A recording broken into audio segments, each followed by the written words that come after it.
Three, two, one. From the International Energy Forum, the home of global energy dialogue, this is the IEF podcast.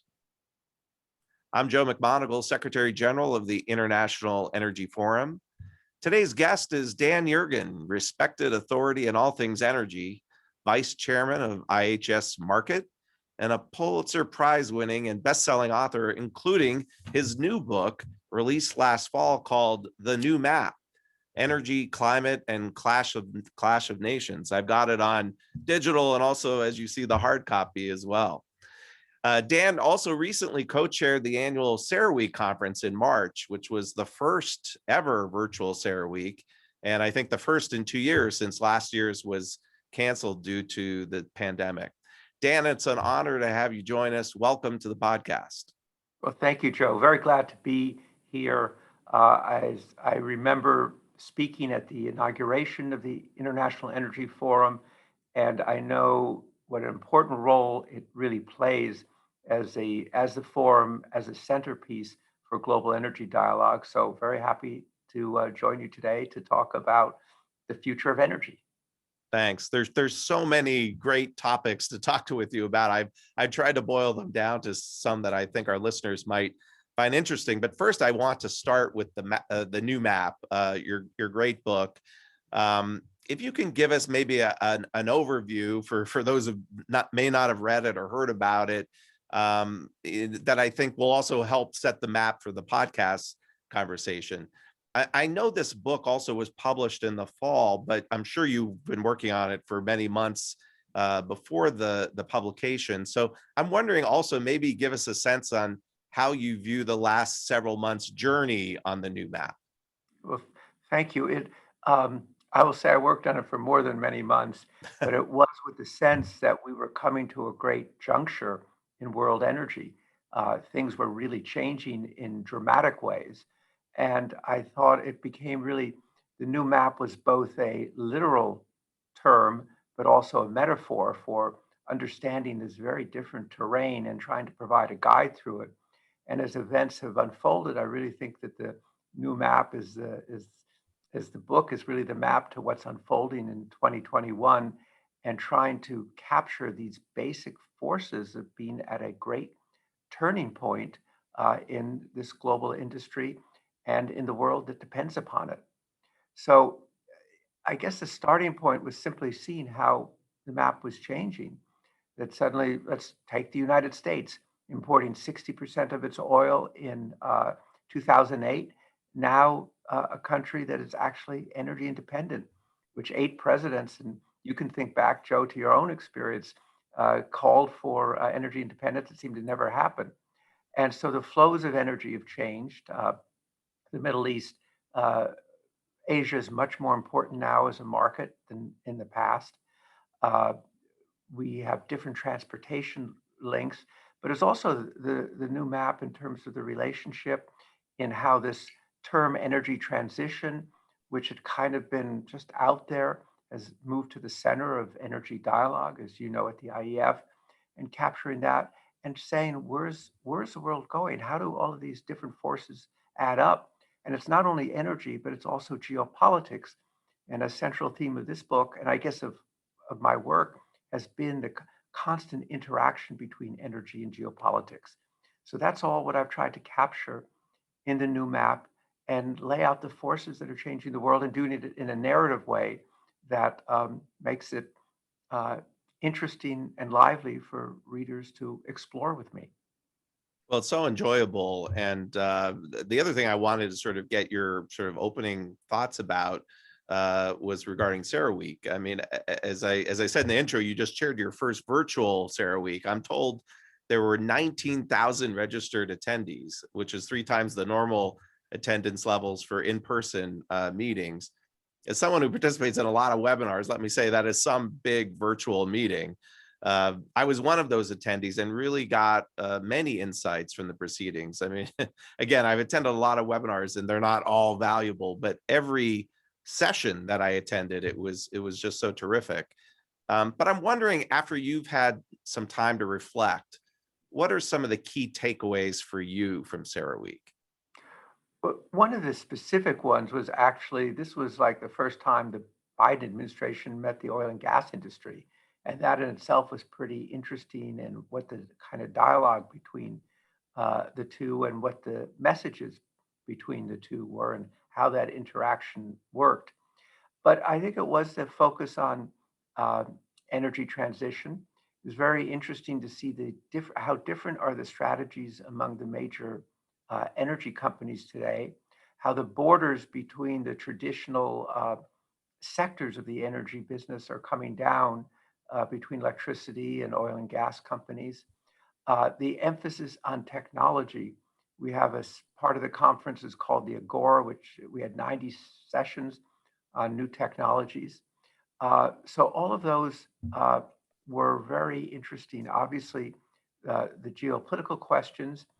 Uh, this year, hydrogen and carbon capture were kind of constant parts of the conference, and we had quite a range, beginning with Bill Gates, who, on the one hand, puts a great deal of emphasis on climate, but on the other hand, says, and this is a message that gets lost on people, that the technologies, the changes that he sees as necessary are very hard. It's not just a snap of the fingers, as some people say. And we concluded, and this had a big impact, we gave a Global Energy and Environment Leadership Award to Prime Minister Modi of India. And he had this phrase that has really resonated in my mind, which he said, we need to think both logically and ecologically. And that India is a prime example that there's not a single energy transition, that if you have over 1.3 billion people, many of whom live in poverty, you need multiple transitions. And he sees hydrocarbons and natural gas as part of that transition. And so, one of my takeaways is that sometimes the dialogue among the 700 million or so who live in the advanced industrial countries is quite different than the dialogue for the 7 billion people who live in developing countries and emerging markets. And I think that's going to be an important thing to keep in mind as we head towards the Glasgow conference, the UN Glasgow conference in November. If we could just stay on this topic of the energy transition, because there's so many layers to it. One of the lines in your book about the transition that I loved was really the delineation between before Paris and after Paris, and I couldn't agree with you more. I also think we could add maybe a before COVID and after COVID to this specific question. Certainly, there are many, as you point out in the book, many deglobalization impacts from COVID. But I think for climate change, at least in my view, it really has strengthened the notion that climate is a global problem and that the world needs to address it collectively and urgently. So I'm wondering can you expand a little bit more on the before Paris and after Paris, and how that has sort of changed, maybe a revolution of sorts that you also reference, the energy world, and really as set this energy transition rocket off. Joe, sometimes you really do need kind of historical perspective and stop and look. And that's, in a sense, when you're writing a book, that gives you the opportunity to do that. And it just became very clear to me that before Paris, there was widely disparate views on climate, of what to do. There had been the preceding conference in Denmark, which had kind of ended as a mess. And so the determination to go into this conference and get a result. And that, first of all, the outcome in Paris in the end of 2015 very much depended on what had happened in Beijing in 2014, when Barack Obama and President Xi Jinping of China agreed in the Great Hall that the US and China were aligned on a climate strategy. Without that, there would not have been a successful Paris conference. And so what's happened since Paris, and you get 194 nations to agree to something. It's not exactly a treaty, uh, and countries of very disparate nature, obviously, many of them opponents of each other, on a direction which is to keep the temperature from rising above 2 degrees centigrade above pre-industrial levels, that's a pretty extraordinary thing to have happened. And that's what came out of that. And what's happened since then is that that's been translated into another language, and that's the language of net zero carbon by 2050. And that's it's become the objective of most governments. It's been adopted by the financial community, which is very important because of their impact on investment. And it's been adopted into company strategies. And I think that's what's unfolded since Paris. And that's why these goals have really become so embedded and are affecting company strategies, they're affecting investment, they're affecting our research and development budgets. You could just go down the list. And it's affecting where investors are putting their money and what they're demanding of companies. And so that's why we now live in this after Paris world that's continuing to gather momentum, and particularly with the shift from the Trump administration to a Biden administration. It's a great reminder, this history lesson, this event with the meeting between Obama and Xi. I mean, you're absolutely right. It's something, and I remember it at the time being a big event, but what you point out, it was really a pivotal moment that really provided, I think, the breakthrough for the Paris talks. And Joe, if I can jump in there, it's also geopolitically significant because 2014, 2015 was the last gasp of what I call in the new map the WTO consensus, where the notion that the US and China would be partners in a global international order. And that was still reflected in the national security document of the Obama administration in 2015. Mm. But Joe, as you know, it is a change. And the relationship between the United States and China is, and this is one of the themes of the section of the new map that I call China's map. And this I really call to the attention of listeners.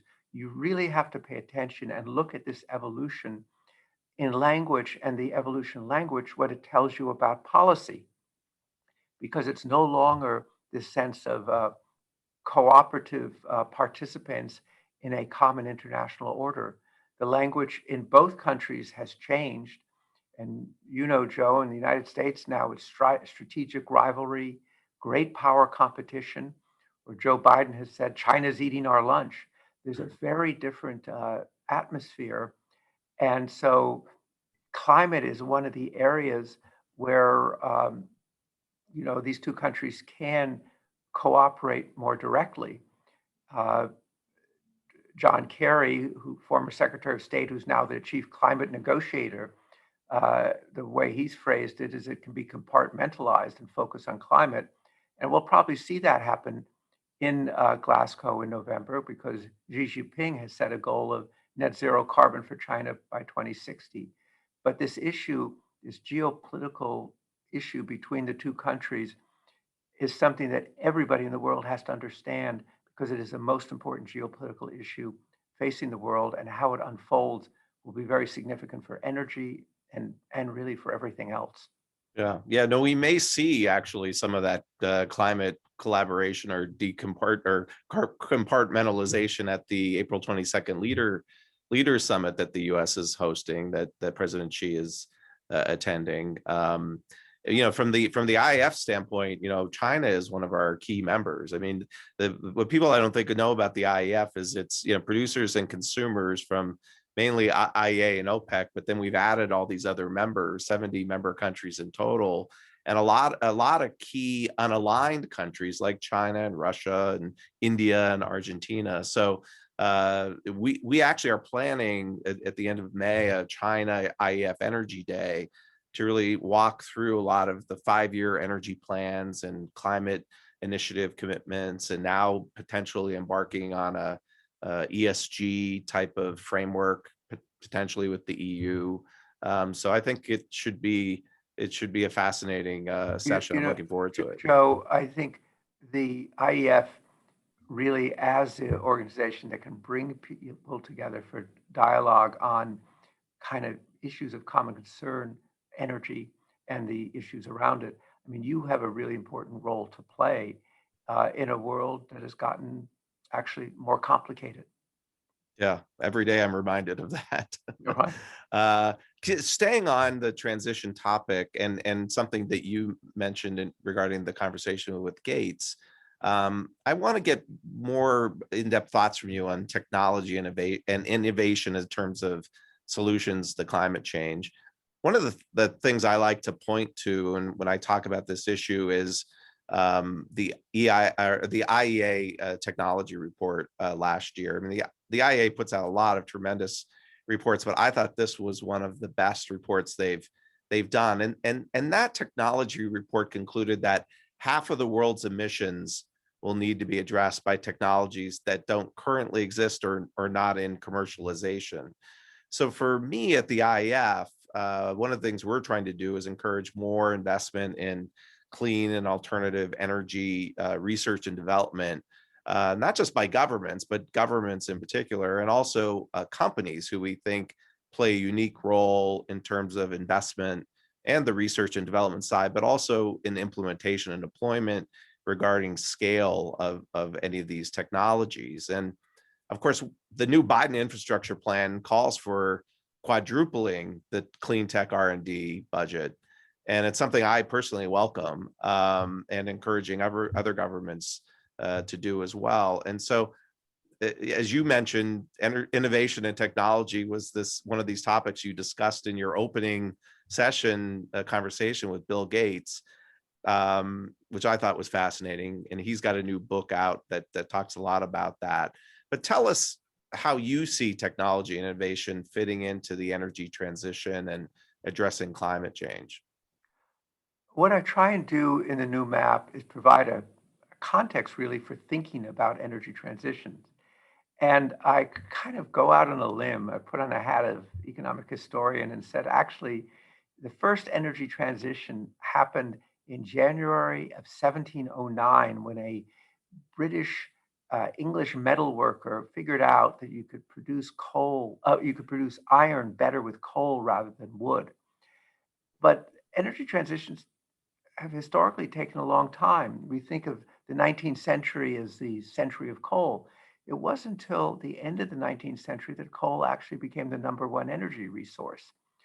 Uh, Colonel Drake discovered oil in Western Pennsylvania in 1859. It wasn't until the 1960s that oil overtook coal as the world's number one energy resource. So these things unfold over time. The drive here is to go into hyperspeed and do it in 30 years. And as you point out, the technologies aren't there. And that's what Bill Gates was really emphasizing. And so the question is, how do you speed it up? And even things take time. So the Tesla, the first commercial Tesla was on the road in uh, 2008. The lithium ion battery was invented in an Exxon laboratory in 1976. Things take time to happen, and new technologies don't happen overnight. I mean, sometimes people think of it as software. Well, it's not software uh, to do it. Wind and solar, modern wind and solar are 50 years old as technologies. It's only in the last 10 years they've become so incredibly competitive. So it really does go back to your research and development spending and consistent spending, making it available. People will be surprised, even in the Trump administration, the Department of Energy, which you know well, was spending $6.5 billion on basic science research. And that's a number that needs to be upped. It needs to be consistent spending. It can't be sort of on and off spending. And, and then you're going to get results and they're going to come as surprises. This mRNA technology that is at the basis of the Moderna and the Pfizer vaccines, as I understand, is 30-year-old technology.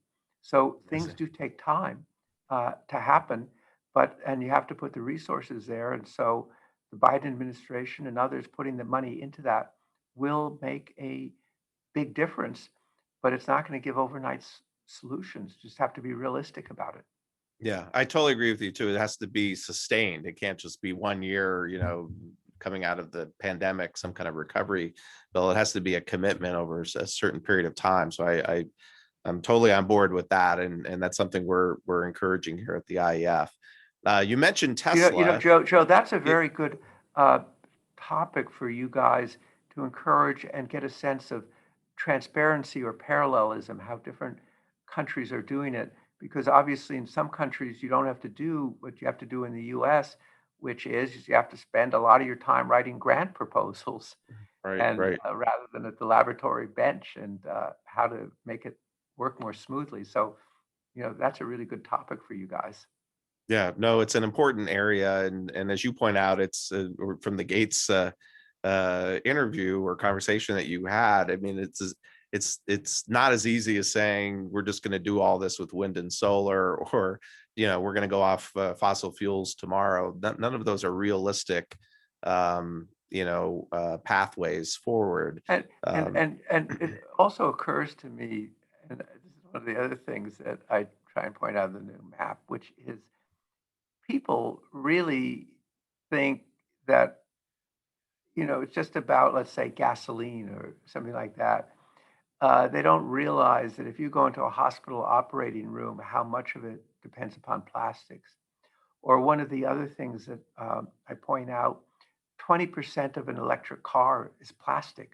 So uh, hydrocarbons play a much more pervasive role. People don't know that their medicines, are derived from or depend upon petroleum products. yeah, I mean, just the pandemic experience alone, I think, was a good reminder of all the plastic gloves and things that we've Well, had to do. well, exactly. And, obviously you have to address single-use plastics, but do you want to not use single-use plastics for disposal in hospital operating rooms? Really? Right. Yeah, no, totally. Well, I wanted to go back because you mentioned Tesla, and while we're on talking about the Biden agenda, which I think is of great interest, as it's just been announced, the energy infrastructure plan, and just in the agenda in general, I think there's a big priority on electric vehicles and certainly electrification of the grid. And Secretary Granholm is from Michigan, which is home of the U.S. automakers, and she's a huge champion of EVs. I know you've been studying EVs long before it became trendy in the age of Tesla. So I'm wondering, how do you see EVs playing a role in the transition now in the next few years, but also in 2050 when we're all supposed to be Sure. meeting these goals? First, again, I have to tell a story from the new map. So General Motors in the late 90s came out with this EV1, spent $1 billion on it, sold 800 cars. It was called Egg on Wheels, and people said electric cars not there. Now, there's a history to electric cars too. In 1900, there were more electric cars on the streets of New York than gasoline cars. But came Henry Ford and the Model T, and it won the competition. That was the first battle between the electric car and the gasoline car. We now have a new one, and just a couple of years after the EV1 failed, uh, a young electric car enthusiast named J.B. Straubel who'd gone to Stanford, had lunch with Elon Musk and tried to convince Elon Musk to do an electric airplane. He said, not interested. Then they said electric car, and he said, I might be interested. And they joined forces with this little company called Tesla.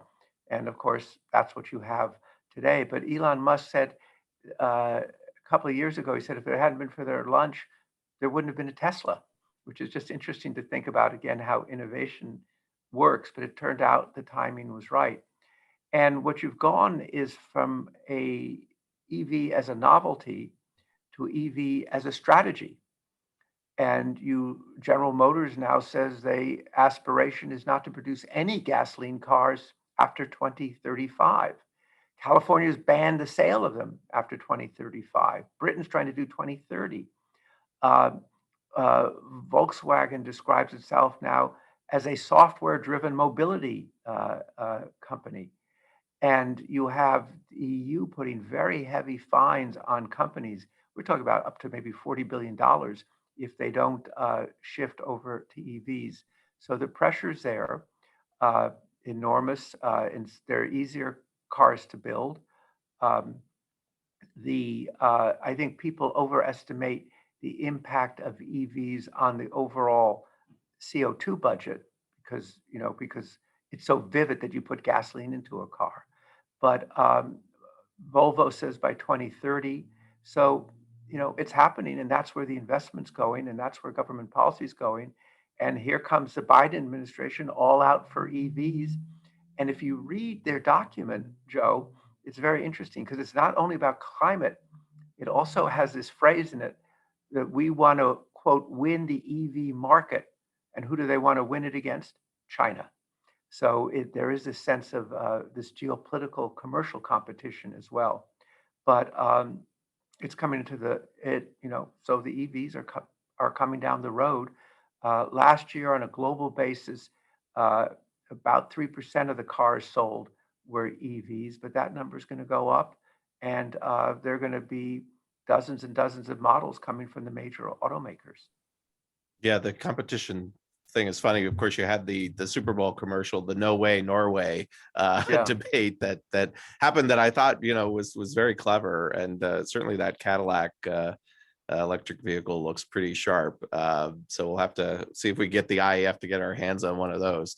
But while we're talking about the Biden agenda, I think we have this international audience that listens to our podcast, and we obviously have all these international members. And I think it's important while I have you here to talk about Senator Joe Manchin, who's the Democratic senator from West Virginia and chairman of the Senate Energy Committee. And the chairman of the Senate Energy Committee would be a key player in any, administration or Congress, but even more so, I think, in an evenly split U.S. Senate.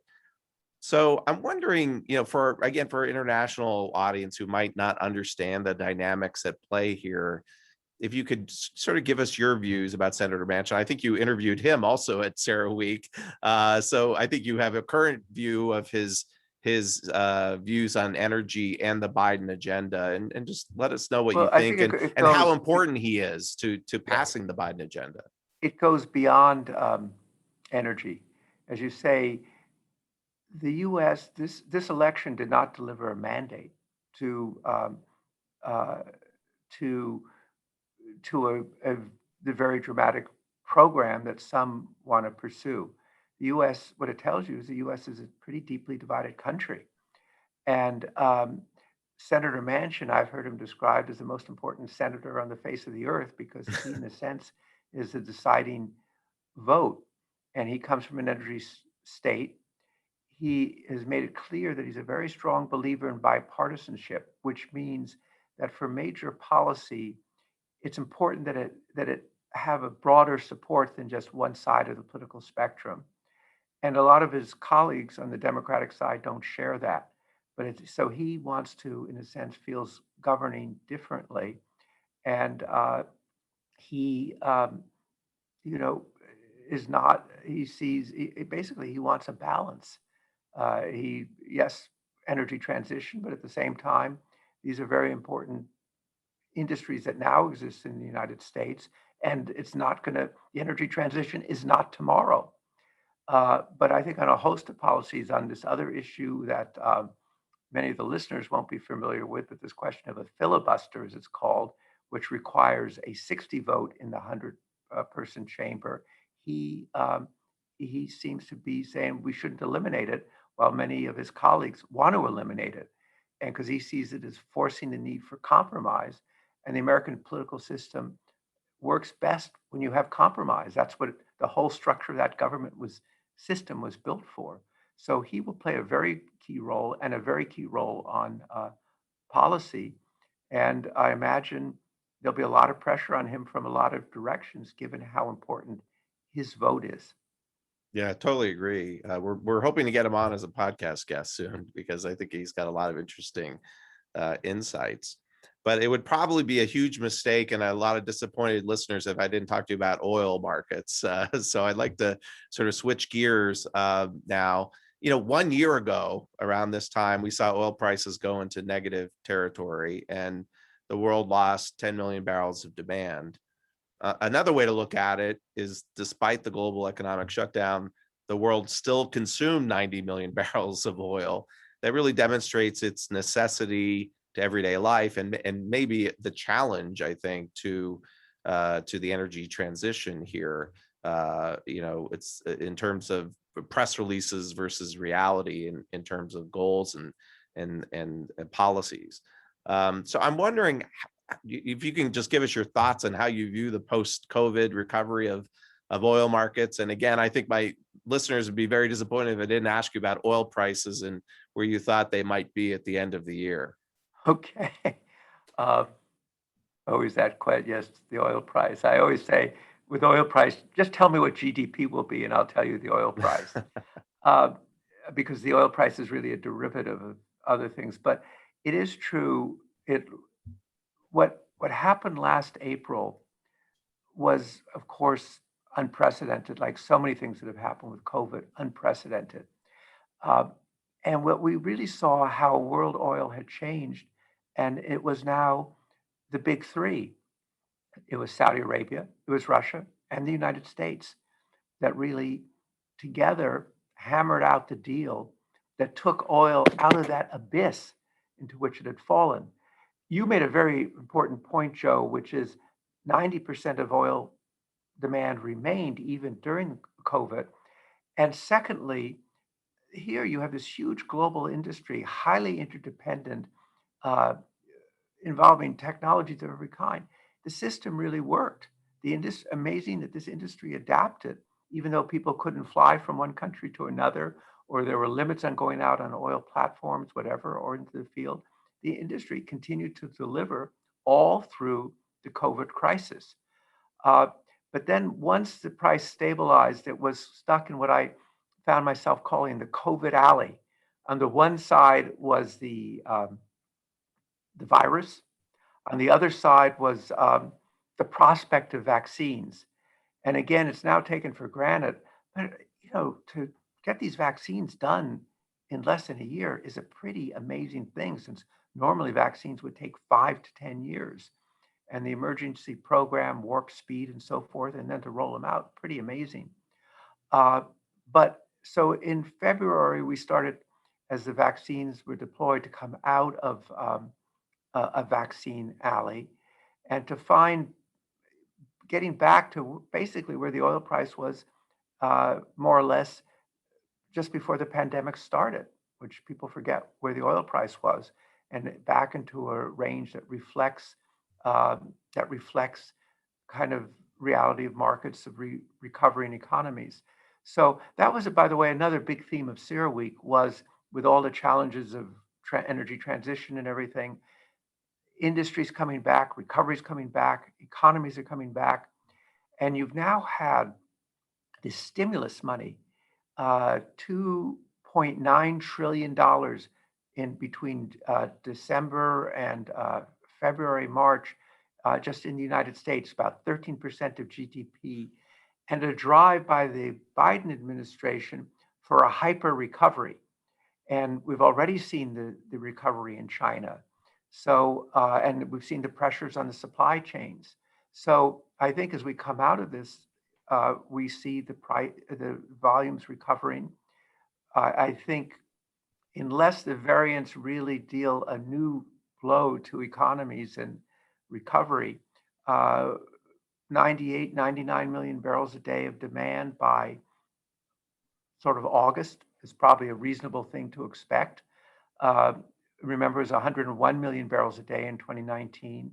And sometime in 2022, um, we'll see demand back to and above, I think, where it was in 2019, because it looks like it's going to be a pretty darn strong global recovery that's going to come out of this. And the conclusion I came to uh, in the new map, and people can read the logic in the book, is that the oil demand probably grows until around 2030, which is not necessarily the conventional wisdom right now. But I think that we're going to have, I say, potentially a hyper recovery. What does that mean for price? Well, I've always wanted to be, cautious about oil price forecasts because there's so many things that go into them. But right now we see prices, in this kind of $60 to $70 range. Some think it could go higher, that we'll have a commodity boom. It could be if there are constraints in the system and so forth. But, I think we're going to see oil prices back reflecting reality.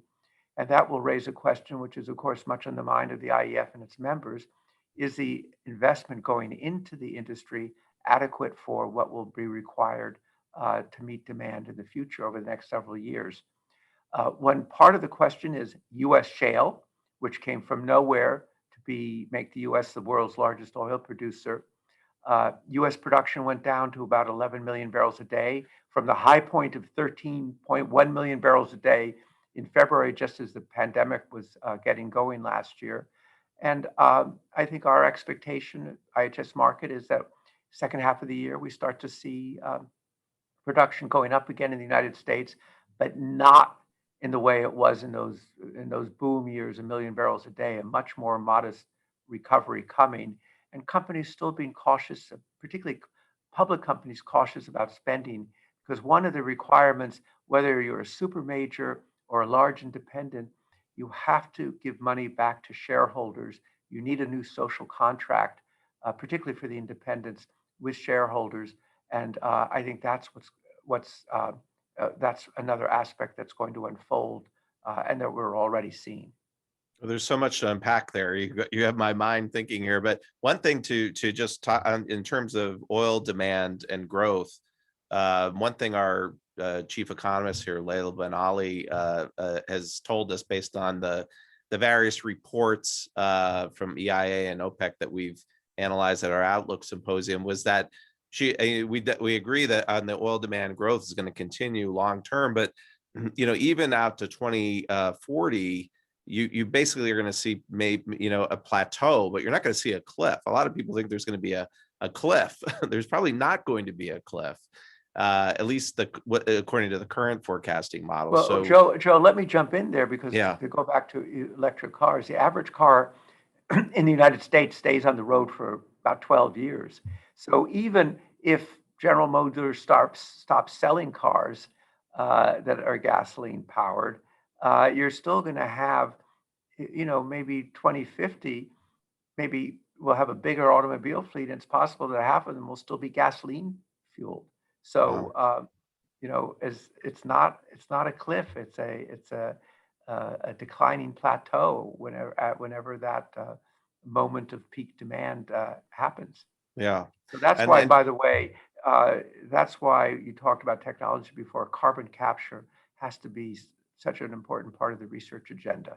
yeah, totally is. And I think one of the game changers there, and I know we throw that word around a lot, I think, is the fact that Saudi Arabia is now getting serious about things like carbon capture and utilization, the circular carbon economy. I mean, for ages, as you know, the only countries really investing in that were the US and maybe Norway and Australia. But if you have a country like Saudi Arabia putting significant resources behind it, it definitely could be a game changer. Yeah, and I think that, it's people say, well, carbon capture is not economic. Some people, of course, don't want carbon capture because they don't like the industry. Right. Uh, but I think the way I think about it conceptually, and I would welcome others thinking about it. I did a session with the American Association of Petroleum Geologists on carbon capture a couple of weeks ago. Is that maybe the way to think about it is that carbon capture is where solar and wind were in the 1990s or the beginning of the 2000s, when people said, oh, they're not economic, they won't work. You keep working at it and you find solutions. And I think going back to economic history, you just think of what's been accomplished in terms of technology last 30 years, last 100 years, last 200 years. There's no reason technology is going to stop. There's no reason that there's not going to be solutions, and there's going to be solutions to carbon. Yeah, the other part about CCUS is our last podcast guest, Vicky Hullab, who's the CEO of Occidental Petroleum. We asked her about her sort of viewpoint on the new administration. And one thing she told us was that in her conversations with the Biden administration, that they are very serious about CCUS. I mean, it's a big priority for them. So, there's some stars aligning, I think, on some of these areas, which I think are good. The other thing I wanted to touch on that you discussed was this idea of upstream investment. And, we certainly have heard the terms peak oil and peak demand. Well, we think there might be a peak investment issue as well. And I think you referenced our IEF report that we did in collaboration with BCG on this investment crisis. And really the concern comes down to the CapEx cuts from last year, which were about 35%. And this year could be between 20 and 30% as well. But these cuts leading to volatility and a supply crunch, I think, which is a big concern of ours. And it's most especially a concern among non-OPEC producers. So are you concerned about 2 years in a row of CapEx cuts? And what do you think that means? Yeah, well, we, IHS Markit, follow very closely what each company is doing on its CapEx announcements and its spending. And these are really big cuts and a shift in emphasis. And, for some of the companies, they really see their oil and gas as funding their diversification away from oil and gas. I think you've got to watch where the dollars or whatever currency you're talking about, where it's going. And we, the difference is you have U.S. shale, which can go up and down, but U.S. shale is maybe 10% or 12% of total world production. So you still need that longer term investment. So I think I would mark that as a concern, and both for investors in general and for the industry. So I think that is something that has to be focused on, because it's not in the interest of either consumers or producers to have a spike in prices because of underinvestment. And that's something, that risk is certainly there. And we've seen that before. We saw, before in the late 60s, early 70s, there was a cutback in investment and prices took off. In the 2001, 2002, capital discipline was the issue. You had underinvestment, and then you had the super cycle and prices took off. Remember, oil was going to be $20 a barrel forever in 2002, and then it went to 137, 36 or something like that. And That was it would after not I be, left the Department of Energy, yeah, by the way. yeah. I If wasn't you would, part of that. if you had stayed there, Joe, it would never have happened. Exactly. Let's be blunt about that. But it was so. You do get underinvestment, and then you do get shocks to the system. And if we're going into this hyper growth period, one of the things we're focused on is the pressures on supply chains of every kind that are now becoming evident. And there could be pressure on the supply chains of oil and gas, particularly oil, if that investment doesn't start to be there and confidence doesn't start to come back. But one of the lessons I've learned over the years is there's a very important source of information, and it's called prices. And a price is a little piece of information, a bite of information. And I think that we'll see if people do respond to it, particularly in the international arena. And particularly, I think the difference this time is that people will be more cautious about investments that seem to have a long time horizon because of the uncertainties about public policies that could affect the demand at that later date. But that does suggest also maybe the balance shifting further to away from the traditional oil companies and to state-owned companies, NOCs, having a more important role. Oh yeah, for sure. And there's big geopolitic concerns about that, or implications, at least on with regard to that. I just wanted to stay on U.S. shale and get some more insights from you. I think, yes, the U.S. is 10%, but it's probably the most important non-OPEC producer that I think can help address some of the supply crunch. As you mentioned, the pandemic, the industry lost about 2 million barrels a day because of the hit on demand. But But I think you were getting at this, that growth was already slowing in the pre-pandemic period due to this whole capital and investor issues. So one of the things Vicky Hullum talked about also was, at least for her, maybe this is special to Oxy because of their recent merger, but she sees producer discipline holding up. And so I'm wondering whether, a lot of what they're responding to is because of the value over growth, balance that historically was the case. But as prices creep up, I'm wondering if investor discipline holds with new prices. And I think the world is wondering, based on this dramatic drop of 2 million barrels a day, is the shale revolution over? No, I think the shale revolution is going through a second revolution, and that revolution is the relationship with investors, variable dividends or other ways of getting money back to share buybacks. So I think there's also, at least what we can see in the data right now, is there's a split between the companies, the public companies who have public shareholders, and private companies, that the increase in drilling rigs is by the private companies who see this price as an opportunity to step up investment, operations, output. The public companies, I think, are still going to be very cautious, but you can see the improvement in the share position of companies. That's really quite dramatic. That tells you, investors investors need returns, and they're going to look and see that there are now returns available that there wasn't before. But I think the publicly owned companies will still be cautious, but I think we'll see not all investors coming back, and all companies will have to show what their ESG strategy is. What are they doing to reducing emissions in oil, actually in the oil field and so forth. But I think that the U.S. shale, I think, is now going to remain one of the main foundations of world production, along with Saudi Arabia, uh, Abu Dhabi, Russia, the other major producers, for a long time to come. But it has a very different dynamic to it. It does depend upon that relationship with investors, and it is short cycle, which gives it a very distinctive flexibility. Well, on that note, I think we're running out of time, but I think you've demonstrated once again why folks should go out and buy the new map.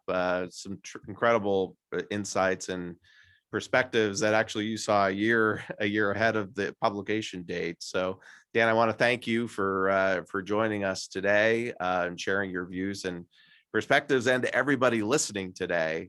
Subscribe to the IEF podcast and hear more thoughtful discussions about energy issues, news, sustainability, and energy transitions, and of course, updates on our work and activities here at the IEF. It's available wherever you listen to podcasts. So thank you, Joe. Very glad to be with you, to join your listeners at the IEF, and certainly we look forward to our continuing collaboration with you and your colleagues and your members. So thank you. Thank you very much. Okay.